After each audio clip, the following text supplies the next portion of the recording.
नमस्कार। MVC class as Indira Nagar Barmer में आप सभी का हार्दिक स्वागत और अभिनंदन। आज 29 जून 2026 और आज की करंट की क्लास लेकर मैं आपके सामने उपस्थित हूँ। आज का पहला प्रश्न है, सरिस्का टाइगर रिजर्व पर बनेगी फिल्म।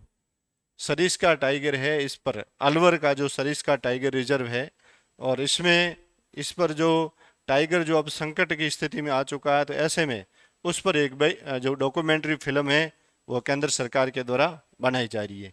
अब देखिए, इससे पहले ये है कि इससे पहले ये तो सरिस्का टाइगर पर अब फिल्म बनने जा रही है।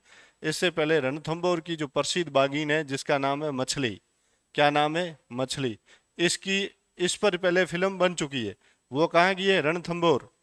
और अब बन रही है सरिस्का पर, लेकिन सरिस्का में जो ये डॉक्यूमेंट्री फिल्म बन रही है वो किसी बागीन वगीन पे नहीं, वो पूरे जंगल पर वहाँ की जो प्राकृतिक खूबसूरती है और बाग वगैरह सभी सभी को साथ में एक सामूहिक रूप से एक फिल्म बन रही है।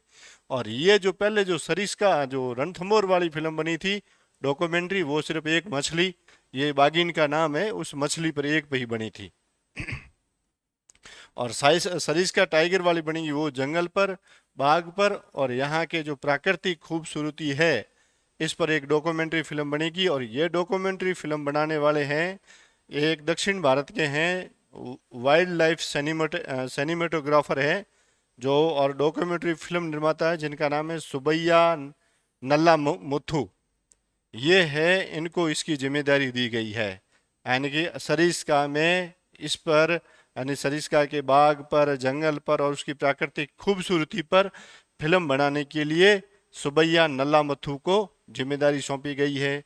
और इसमें एक और कि सरिस्का में 28 जून 2028 को दुनिया का पहला सफल बाघ पुनर्वास हुआ है। ठीक है ना, क्योंकि सरिस्का में वापस बाघों की संख्या बढ़ी है, यानी कि इनको पहले यहाँ पर वर्ष 2015 में एकदम बाघों की संख्या 0 हो चुकी थी, जो वर्तमान में 58 तक पहुंच गई है। ठीक है ना, और ये सभी पुनर्वास के कारण ही संभव हुआ। शिकारियों के द्वारा सभी बाघों को मार दिया गया था और ऐसे में इनका जो आज वो ये 2008 में इनका जो है यहाँ पर पुनर्वास किया और इसके कारण जाकर वो और पुनर्वास सफल हुआ है। और उसकी सफलता की कहानी क्या है कि अब इनकी संख्या कितनी हो चुकी है, 58 हो चुकी है। ठीक है, ये अब रणथंभौर के बाद में सरिस्का ऐसा टाइगर है जहाँ पर बाघों की संख्या सबसे ज्यादा यहाँ पर है। दूसरा है भरतपुर ब्यावर ग्रीन एक्सप्रेसवे। अभी ये विशेष रूप से चर्चित है क्योंकि यहाँ पर जो इसका जो है, इसका जो रास्ता जो पहले भरतपुर से लेकर ब्यावर तक का है, उसमें वहाँ के विधायक और जो एमपी वगैरह है वो चाहते हैं कि इसके अंदर थोड़ा बहुत परिवर्तन हो। इस कारण से विशेष रूप से चर्चित है और इसलिए Bharatpur Beawar green express way है, वो भरतपुर से लेकर ब्यावर तक है और इसकी कुल दूरी कितनी है, 277 किलोमीटर जो है इसका लंबा हाईवे है और ये ग्रीन एक्सप्रेस वे है। आगे है राष्ट्रीय ई ई गवर्नेंस सम्मेलन, यानी कि भारत लेवल का एक बहुत बड़ा ई गवर्नेंस से संबंधित एक सम्मेलन है, वो राजस्थान में होने जा रहा है। और ये उसकी दिनांक है 1 और 2 जुलाई, 1 और 2 जुलाई 2026 को। और कहाँ होगा, जयपुर में होगा। और ये है 29वां, कौन कितना, 29वां राष्ट्रीय ई गवर्नेंस सम्मेलन है। यानी कि राष्ट्रीय ई गवर्नेंस, इसमें क्या है, ये जो डिजिटलाइजेशन है उसके जो बड़े बड़े विशेषज्ञ नीति निर्माता वो सभी यहाँ पर भारत में राजस्थान में आएंगे। और कब आएंगे, 1 और 2 जुलाई को। आगे है अर्बन चैलेंज फंड। ये जो शहर होते हैं, शहरों के विकास के लिए केंद्र सरकार के द्वारा एक फंड मुहैया करवाया गया है, वो लगभग अगले 5 वर्षों के लिए। ये लगभग है 15,800 करोड़ रुपए, 15,800 करोड़ रुपए का। देखिए, ये जो वर्तमान में राजस्थान में जो शहरीकरण बढ़ रहा है, तो शहरीकरण के बढ़ने के साथ में शहरीकरण को शहर को बसाया कैसे जाए, उसकी जो मूलभूत सुविधाएं हैं उनके लिए जो पैसे चाहिए, उनके लिए ये काम किया जा रहा है। ठीक है ना। तो ये है कि अगले 5 वर्ष के लिए कितने, अगले 5 वर्ष के लिए इस अर्बन चैलेंज फंड में कुल 15,800 करोड़ रुपए की लागत से राज्य के छोटे भी और बड़े, जैसे कि राजस्थान के बड़े बड़े, जैसे कि जयपुर हुआ, जोधपुर हुआ, उदयपुर हुआ, कोटा हुआ, ये शहर तो है ही, टायर 2 और टायर 3 सभी के लिए उसमें क्या, उसके अंदर सड़क है, सीवरेज है, ड्रेनेज है, जल आपूर्ति है, ठोस कचरा प्रबंधन है, मल्टी लेवल की पार्किंग होनी चाहिए, ये डिजिटल गवर्नेंस है, पैदल और साइकिल के ट्रैक यानी फुटपाथ, शहरी बाढ़ रोकथाम और पुराने जो है बाजार है उनका पुनर्विकास कैसे वो सभी इस अर्बन चैलेंज फंड में क्या है, ये इनका क्या है, लक्ष्य है, इनके अंदर सुधार करना। और ये जो पैसा है, जो 15,800 करोड़ रुपया है, वो इनको अगले 5 साल में खर्च करना है।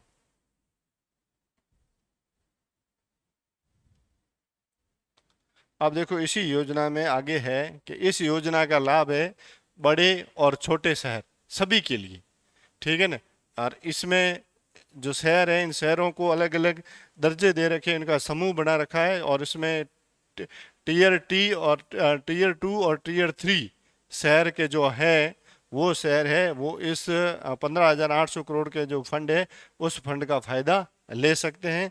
और ये है यूसीएफ के तहत स्वीकृत ये परियोजना है, और इसकी जो निगरानी होगी, यानी कि ये 15,800 करोड़ रुपए जो खर्च होंगे उसके ऊपर निगरानी रखेगी एक integrated command and control centre. और ये है डिजिटल रूप से इसके ऊपर क्या रखेगी, निगरानी रखेगी। तो इस प्रकार से ये कौन सा शहर जो बढ़ते शहर है उनको उसके अंदर जो मूलभूत सुविधाएं हैं शहरों की वो देने के लिए 15,800 करोड़ रुपए का फंड है जो केंद्र सरकार के द्वारा जो जारी किया गया है 5 वर्ष तक। उसको 5 वर्ष में उसको मूलभूत सुविधाएं हैं वो पूरी करनी है। और ये न केवल बड़े शहर, उसके साथ में छोटे शहर हैं, उन छोटे शहरों में भी ये सुविधाएं जो है उनको करना है। और ये जो इसकी निगरानी करेगी वो integrated command and control centre करेगा। अब देखिए आगे आ रहा है अब यूसीएफ, यानी कि वही अर्बन जो फंड है, ये फंड है। इस फंड के अंदर कुल कितने 15,800 करोड़ रुपए अब इसकी राजस्थान के लिए प्रस्तावित है। उसमें 2,950 करोड़ रुपए की सहायता है वो किससे मिलेगी, केंद्र से मिलेगी। अब इसके अंदर भारत सरकार ने इस योजना के लिए 1 लाख करोड़ रुपए की व्यवस्था की है, जो कुल परियोजनाओं का कितना है 25% है। यानी कि जितना खर्च आएगा उसका 25% कौन दे रही है, भारत सरकार देगी। ठीक है। फिर जितनी शेष राशि बचेगी उसका 25% है वो राज्य सरकार और स्थानीय निकाय, यानी कि जैसे कि गांव हैं तो गांवों के अंदर जो स्थानीय निकाय होगा, वो शहर है तो शहर के अंदर निगम है, नगर पालिका है, वो उनके माध्यम से ये 25%। फिर अगला जो 50% है वो है वो वित्तीय संस्थानों द्वारा, या फिर इसके अंदर हुडको है साथ में, ये है, इनके माध्यम से ये पूरा फंड है वो इकट्ठा किया जाएगा।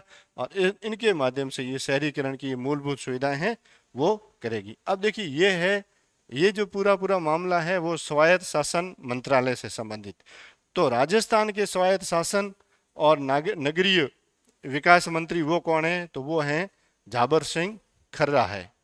कौन है, जाबर सिंह खर्रा, स्वायत्त शासन एवं नगरीय विकास मंत्री। आगे चलते हैं।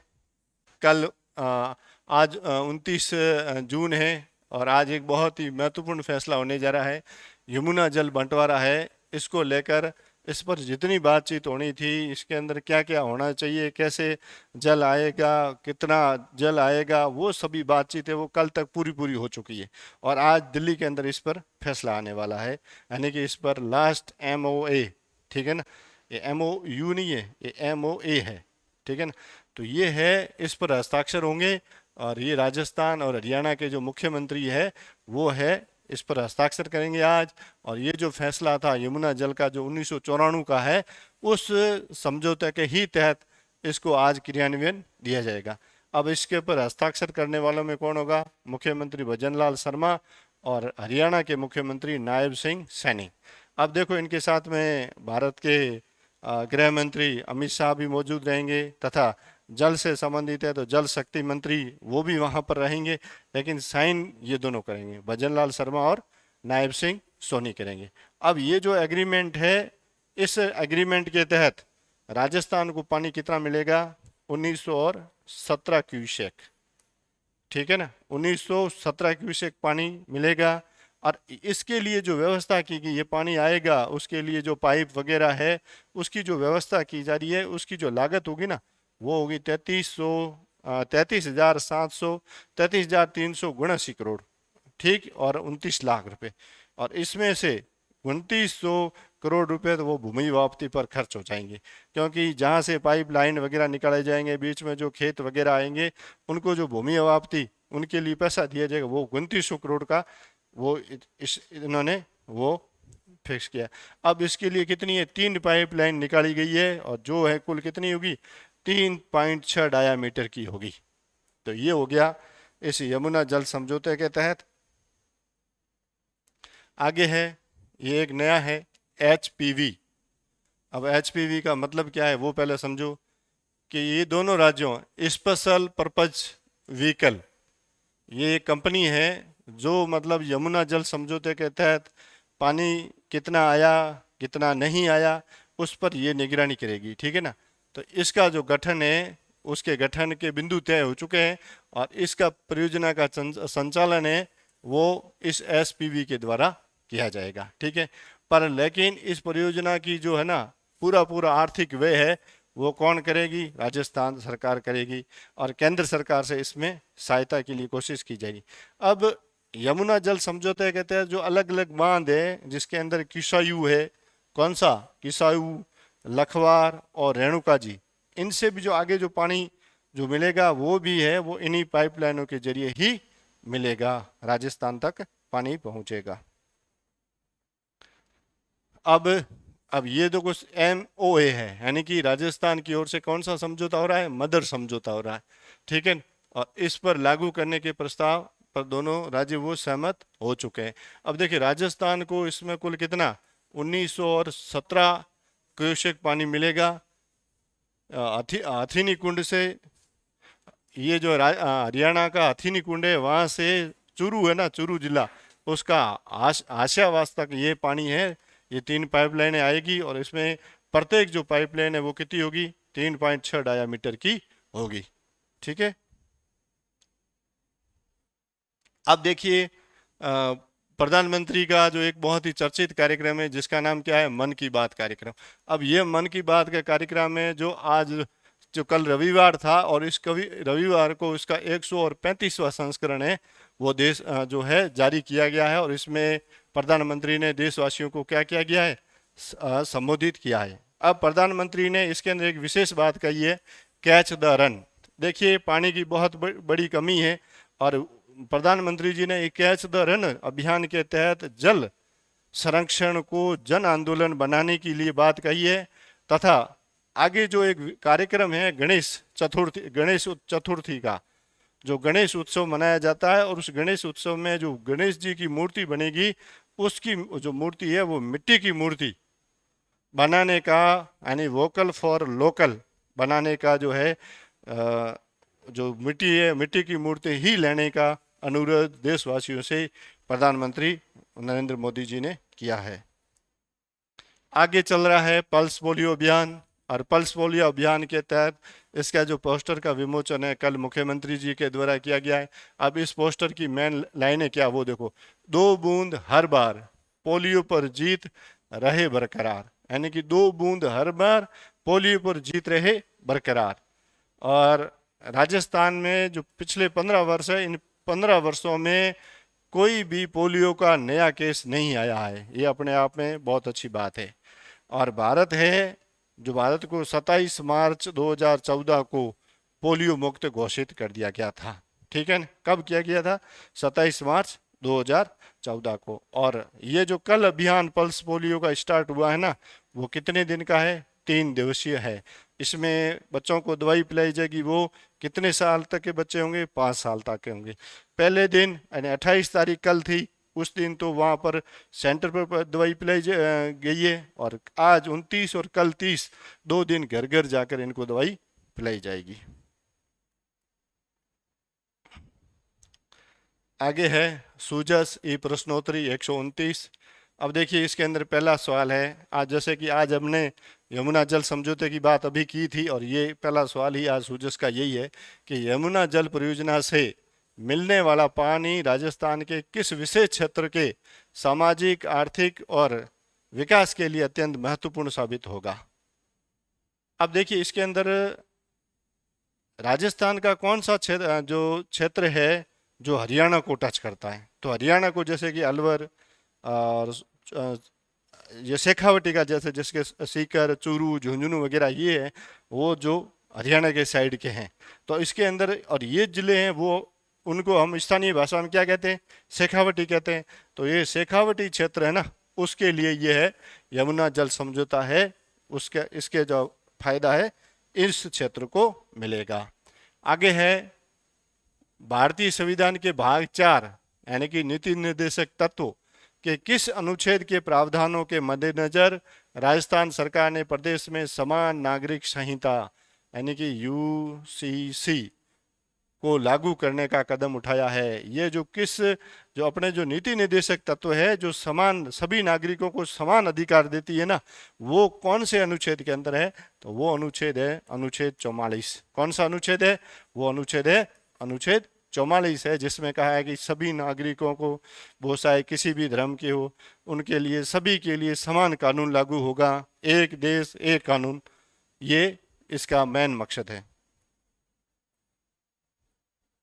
आगे है प्रश्न संख्या 3, और इसमें कहा गया है कि राजस्थान को चिकित्सा मूल्य यात्रा और मेडिकल टूरिज्म यानी कि पर्यटन के क्षेत्र में वैश्विक स्तर पर स्थापित करने के लिए राज्य सरकार द्वारा कौन सी नीति लागू की गई है?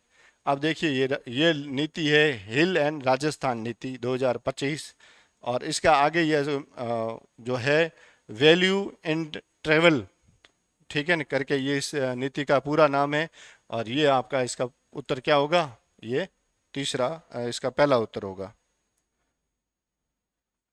आगे आ गया है ऊर्जा से संबंधित है प्रश्न संख्या 14, 7171 मेगावाट। अगर याद करना है तो बहुत ही सरल, 7171 मेगावाट की के सर्वाधिक विद्युत उत्पादन के लिए किस संस्था द्वारा राजस्थान के ऊर्जा राज्य मंत्री हीरालाल नागर को वैश्विक सम्मान पत्र से सम्मानित किया गया है?